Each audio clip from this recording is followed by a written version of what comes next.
एक बार की बात है, रतनपुर नाम के गांव में मीठी अपने पिताजी उमेश और सौतेली माँ रमा के साथ रहती थी। उसकी सौतेली माँ उससे बहुत काम करवाती। मीठी, कुएं से पानी लेकर आओ। हाँ माँ, अभी लाती हूँ। रास्ते में धूप से बचने के लिए वो एक लीची के पेड़ के नीचे खड़ी हो गई। तभी उसका ध्यान लीची के पेड़ की तरफ गया। लगता है इसको पानी की जरूरत है। मैं आज इसमें थोड़ा पानी जरूर डालूंगी।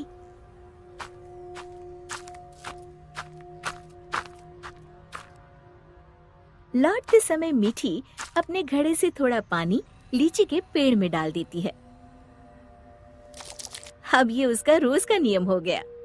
जाते समय थोड़ी देर रुकती और आते समय थोड़ा पानी उसमें डाल देती। उसी पेड़ में एक चुड़ैल रहती थी। इतना ठंडा और मीठा पानी बड़े दिनों के बाद मिला है। एक दिन चुड़ैल ने सोचा, क्यों ना इस लड़की को दोस्त बनाया जाए। बहुत दिनों से मैंने कोई इंसान नहीं खाया। और वो मीठी की हम उम्र लड़की का रूप बनाकर कुएं पर बैठ गई। क्या नाम है तुम्हारा? मीठी। और तुम्हारा? अम्बी। अम्बी? अम्बी तो खट्टी होती है। तुम मीठी और मैं खट्टी, मतलब मीठी खट्टी। नहीं, मीठी खट्टी नहीं, मीठी अम्बी। दोनों खिलखिलाकर हंसने लगती है। अरे, मुझे तो तुमसे बातें करके बड़ी देर हो गई। और जल्दी से घड़ा लेकर घर के लिए चल दी। थोड़ा सा पानी उसने लीची के पेड़ में भी डाल दिया। चुड़ैल बहुत दिनों से अकेली रह रही थी। उसे मीठी का साथ अच्छा लगा। वैसे मीठी अच्छी लड़की है, क्यों ना इसे अपनी दोस्त बना लूं। ऐसे ही रोज मीठी और अम्बी कुएं पर मिलती और ढेर सारी बातें करती, खूब हंसती, खिलखिलाती। एक दिन, आज तो बड़ी देर हो गई, मीठी पानी लेने नहीं आई। क्यों ना उसके घर जाकर देखूं। ये सोचकर चुड़ैल मीठी के घर पहुंच गई। वहाँ उसने देखा, मीठी, अभी तक तुमने बर्तन नहीं धोए और पानी भी नहीं लाई। बस माँ, खाना खाकर अभी बर्तन धोती हूँ। कब से खा रही हो? जल्दी उठो, बहुत काम है। खाना खाकर मीठी बर्तन धोने लगी। आज मैंने लीची के पेड़ में पानी भी नहीं डाला और ना ही अपनी दोस्त से मिल पाई।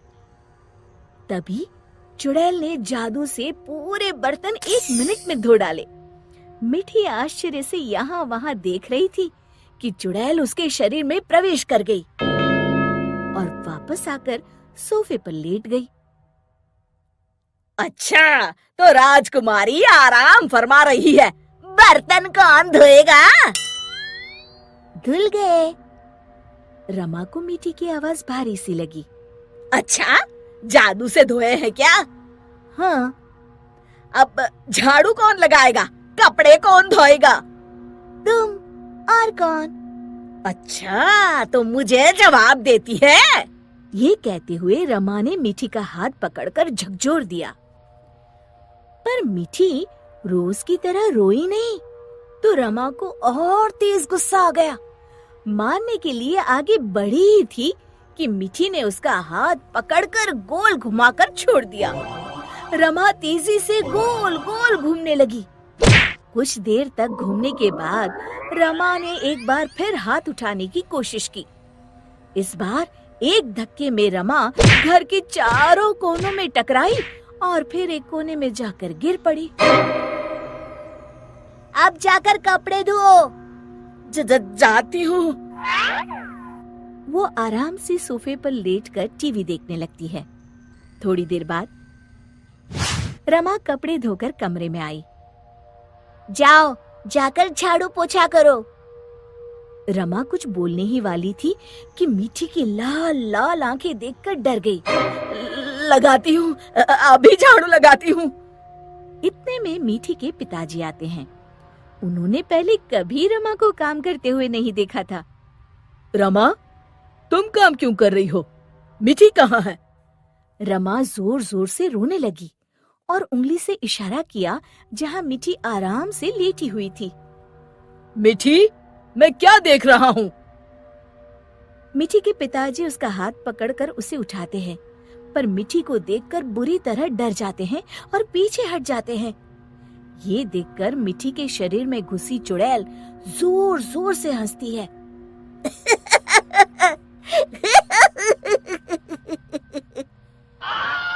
उमेश समझ जाता है कि मीठी पर चुड़ैल का साया है। कौन हो तुम और यहाँ कैसे आई? तभी चुड़ैल मीठी के शरीर से निकलकर लहराती हुई सामने खड़ी हो गई और गूंजती हुई आवाज में उसने कहा, मैं अम्बी हूँ। क्या कहा? अम्बी मतलब लीची वाली चुड़ैल? हाँ, और मीठी मेरी दोस्त है। तुम लोग उसे बहुत परेशान करते हो। मैं तुम सबको खा जाऊंगी। उमेश और रमा डर के मारे थर थर कांपने लगे।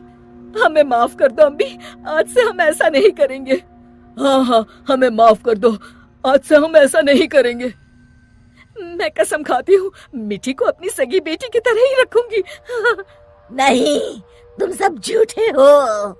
अम्बी को बहुत गुस्सा देखकर मीठी बोली, नहीं नहीं अम्बी, तुम मेरी अच्छी दोस्त हो ना। मेरे माँ पिताजी को कुछ मत करो। नहीं, इन्हें सबक मिलना जरूरी है। तुम्हें मेरी कसम।